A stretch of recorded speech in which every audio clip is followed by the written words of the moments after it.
रामहरी. प्रकरण 2. ज्ञानदेव अनन्यसाधारण महापुरुष.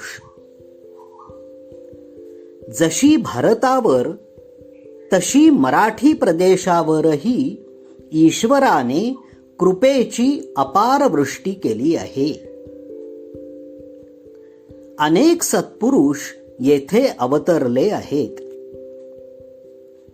मराठी भाषेपुरते बोलायचे तर ज्ञानदेवांचे स्थान अनन्यसाधारण आहे.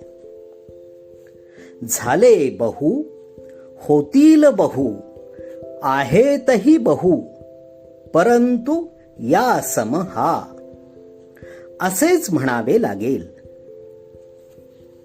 माझी श्रद्धात्रयी. परंधाम म्हणजे पवनारला असताना मनाच्या एका विशेष अवस्थेत ज्ञानदेवांचा माझ्यावर विशेष अनुग्रह झाला. मी आपल्याला ज्ञानदेवांचा पाईक समजतो. ज्ञानदेवांच्या भक्तमंडळीमध्ये तशी काही योग्यता नसतानाही आकांक्षेच्या जोरावर मी प्रवेश मागणार आहे. आकांक्षेला काही आधार लागतो. तो आधार मात्र मला आहे. ज्ञानदेवांच्या विचारांशी लहानपणापासून आज तागायत माझा निरंतर परिचय आहे आणि ते विचार मी सतत घोळत असतो. ते विचार मला जीवनामध्ये फार उपयोगी पडले आहेत आणि जे काही जीवनामध्ये करण्यासारखे सुचले त्या कामी अधिकाधिक मदत मला. शास्त्रग्रंथ जर सोडून दिले तर शंकर, ज्ञानदेव आणि गांधी या तिघांकडून मिळाली आहे. तत्वविचारात शंकराचार्य, भक्तिमार्गात ज्ञानदेव आणि कर्मयोगात बापू म्हणजे गांधीजी ही माझी श्रद्धात्रयी आहे. गांधीजींचा सहवास मला लाभला. त्यांच्या विचारांचे आणि ग्रंथांचे अध्ययन तर झालेच, पण त्यांचा सहवासही लाभला आणि त्यांनी जी सेवा कार्ये उभी केली त्यापैकी काही सेवा कामांमध्ये माझे तारुण्यातले जीवन खपले. त्यामुळे महापुरुष संश्रय ज्याला म्हणतात तो मला पूर्ण अर्थाने लाभला आहे. संगती, विचारांचा लाभ आणि तदनुसार काम करण्याची संधी, तिन्ही मिळून महापुरुष संश्रय होतो. तो मला लाभला. त्यांचा माझ्यावर फार उपकार आहे. तसाच आदिशंकराचार्यांचा माझ्यावर उपकार आहे. कारण तत्वज्ञानाच्या ज्या शंका तार्किक मनामध्ये उठू शकतात त्या माझ्याही मनामध्ये थोड्याफार उठू शकतात. त्यांचे निरसन करण्याच्या कामी मला आदिशंकराचार्यांची मदत अधिकाधिक झाली आणि त्यांनी मांडलेले विचार नेमक्या त्याच भाषेत जरी मला पटवता आले नाहीत अथवा काही भिन्न भाषा वापरण्याची आवश्यकता मला भासली तरी सुद्धा त्यांचे विचार रूढ सर्वस्वी माझ्या शिरावर आहे. तुलनेने काही निष्पन्न होणार नाही, परंतु ज्ञानदेवांचा माझ्यावर जो उपकार आहे तो वर्णन करायला माझ्याजवळ शब्दच नाहीत. तो चिंतनावर आहे, हृदयावर आहे आणि माझ्या कार्यपद्धतीवर आहे. इतकेच काय, पण मी असेही मानतो की तो माझ्या शरीरावरही आहे. इतका त्यांचा सर्व बाजूने परिणाम माझ्या जीवनावर आहे. नेवाशाच्या दर्शनाने धन्यता. अशा स्थितीत ज्ञानेश्वर महाराजांनी ज्या स्थानी म्हणजे नेवासे बसून ज्ञानेश्वरी लिहिली म्हणतात, त्या स्थानी मनाने मी कितीदा तरी आलो आहे. ज्ञानदेवांनी ज्ञानेश्वरीच्या अंती या स्थानाचे नाव घेतलेले आहे आणि जगाचे जीवनसूत्र असे त्याचे वर्णन केले आहे. आता खरोखरच जगाचे जीवनसूत्र कोठे आहे असा विचार जर केला तर त्याचे अधिष्ठान आपल्या हृदयातच सापडणार आहे. परंतु इंग्लंडचे लोक मोठ्या कौतुकाने सांगत असतात की सबंध जगाचे मध्यस्थान मध्यबिंदू कोणता असेल तर तो इंग्लंड आहे. आणि नकाशावरून ते दाखवितातही की इंग्लंड पासून सबंध जग समुद्राच्या मार्गाने कसे समान अंतरावर आहे. मी पवनारला परंधामला राहत असताना म्हणत असे की सबंध जगाचा मध्यबिंदू, सबंध जगाचे केंद्र परंधाम पवनार हे आहे. ते धाम नदीच्या पलीकडच्या तीरावर असल्यामुळे तर त्याला परंधाम म्हणतातच, पण सर्वात श्रेष्ठ 4 धामे हिंदुस्थानच्या 4 बाजूंना आहेत. परंतु मध्यभागी ते उपलब्ध नव्हते. ते हे परंधाम आहे आणि ते सबंध जगाचे मध्यस्थान आहे. ऋग्वेदामध्ये एक प्रश्न विचारला आहे की या भुवनाची नाभी काय आहे आणि पृथ्वीचा अंत कुठे आहे. पृथ्वी कुठे संपते.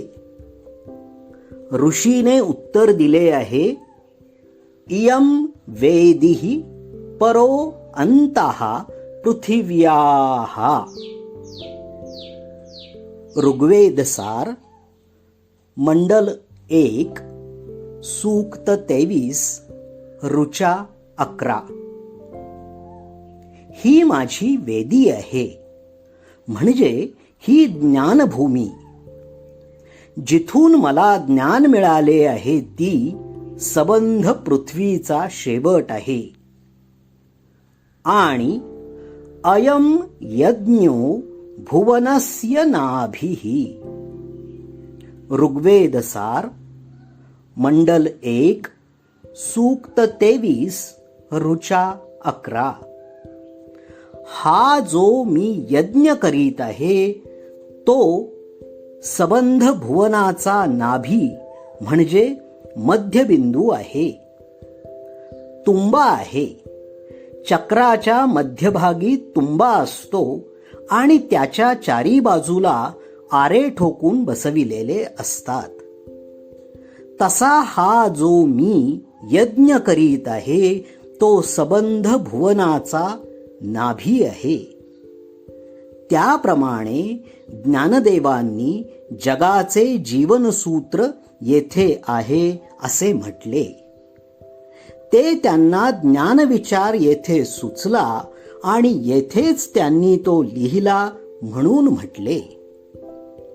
या स्थानाला जगाचा मध्यबिंदू मानले.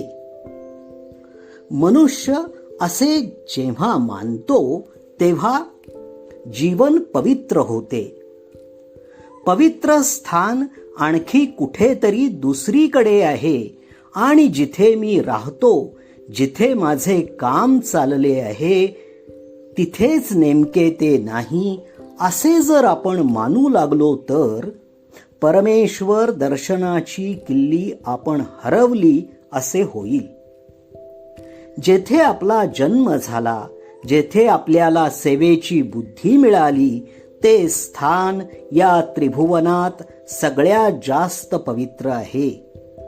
असा अनुभव आला नाही तर परमेश्वर दर्शनाची किल्ली आपण गमावली. रामायणात एक प्रसंग आहे.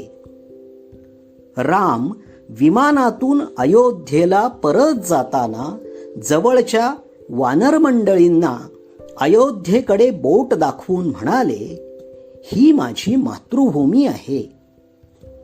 जननी जन्मभूमिश्च स्वर्गादपि गरीयसी. मोठ्या प्रेमाने रामाने असे वर्णन केले. तसेच ज्ञानदेवांनी हे स्थान जगाचे जीवनसूत्र आहे असे म्हटले. ते सर्वथा योग्य आहे. ज्ञानदेवांना या ठिकाणी जीवनसूत्र लाभले आणि आपल्या मराठी भाषेचा सर्वश्रेष्ठ अलंकार, ज्याच्या आधाराने हा मराठी समाज आजपर्यंत जिवंत राहिला आणि पुढेही राहू शकतो, तो मराठी भाषेचा परमाधार, साहित्यशक्ती, योगशक्ती आणि अपरोक्षानुभूती या सर्वांनी भरलेला अप्रतिम माधुर्यसागर असा ग्रंथ त्यांनी आम्हाला ज्या स्थानावर दिला, त्या स्थानी येण्याचे भाग्य मला लाभले. 28/7/1958 रोजी विनोबा हे बोलतायत. याबद्दल मला फार धन्यता वाटते. पाषाणाला पाझर फोडला. ज्ञानदेवांचे माझ्यावर अनंत अनंत उपकार आहेत आणि ते जन्मोजन्मी फिटायचे नाहीत. म्हणून ते फेडण्यासाठी अथवा दुसऱ्या कोणत्याच कारणासाठी पुन्हा जन्म घेण्याची वासनाच मी करीत नाही, कारण ते फिटणारच नाहीत.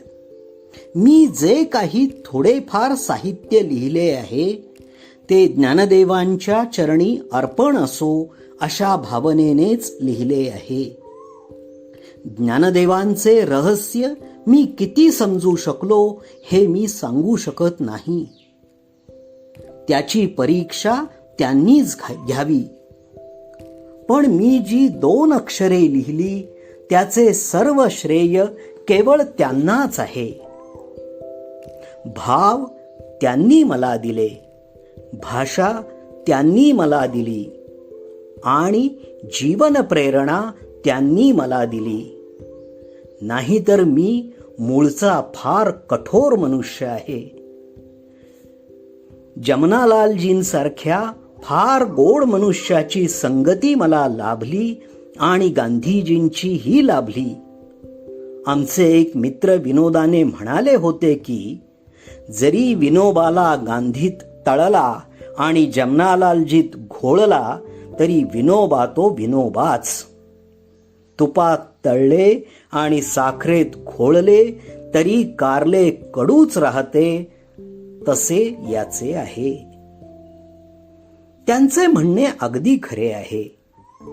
पण माझ्या जीवनाला कोणी गोडी आणली असेल आणि या पाषाणातून जर कोणी पाणी काढले असेल, पाझर फोडला असेल, तर तो ज्ञानदेव महाराजांनी फोडला. या पाषाणाला शंकराचार्यांनी पाझर फोडला नाही. त्यांनी या पाषाणाला मजबूत केले. या पाषाणाला गांधीजींनी पाझर फोडला नाही. त्यांनी याच्यावर कारागिरी केली.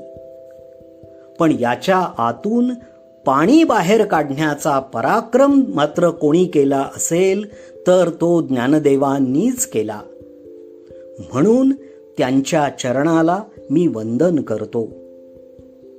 त्यांचे अपार ज्ञान, अपार करुणा, मधुर वाणी, नम्रता इत्यादी सगळे अद्भुतच आहे. तरी सुद्धा त्यांचे आणि माझे जे नाते आहे ते नसते तर जो भाव माझ्या मनात उत्पन्न झाला तो झाला नसता. त्यांचे आणि माझे नाते हे आहे की माझ्या चित्तातले सगळे भाव त्यांनीच बनविलेले आहेत.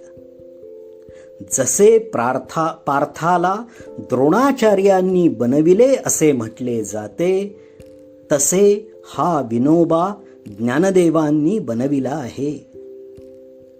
माझ्याजवळ स्वतंत्र ज्ञान नाही, मी फुटकळ विक्रेता आहे.